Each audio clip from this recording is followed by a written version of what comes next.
Welcome to ID TV.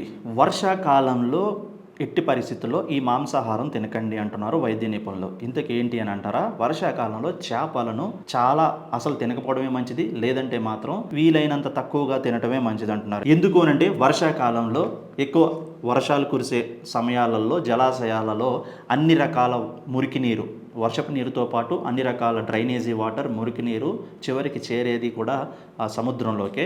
ఈ మధ్యలోనే కట్టలు తెగిపోయి అధిక వర్షపాతం కురిస్తే కనుక చెరువుల్లో కూడా మురికి నీరు చేరే అవకాశం ఉంటుంది. అంతేకాకుండా రసాయనాలు, పాదరసం కలిగిన మలిన మురికి నీరే ఎక్కువగా పారుతూ ఉంటుంది వర్షాల వల్ల. ఈ వర్షాకాలంలో చేపలు ఈ నీటిలో పెరగటం వల్ల వాటి కణాలలో కూడా ఈ రసాయనాలు చేరే అవకాశం ఉంటుంది. కాబట్టి ఇలాంటి చేపలను తింటే మనకి జీర్ణ వ్యవస్థ సంబంధించినటువంటి వ్యాధులు రావటం, ఇన్ఫెక్షన్లు, రోగ నిరోధక శక్తిని తగ్గించే విధంగా మన శరీరం తయారవడం అవుతుంది. కాబట్టి వర్షాకాలంలో దయచేసి చేపల్ని ఎంత తక్కువగా తింటే మంచిది, లేదా అసలు పూర్తిగా ఈ 3 నెలలు చేపలు తినకపోవటమే మంచిది అంటున్నారు వైద్యులు.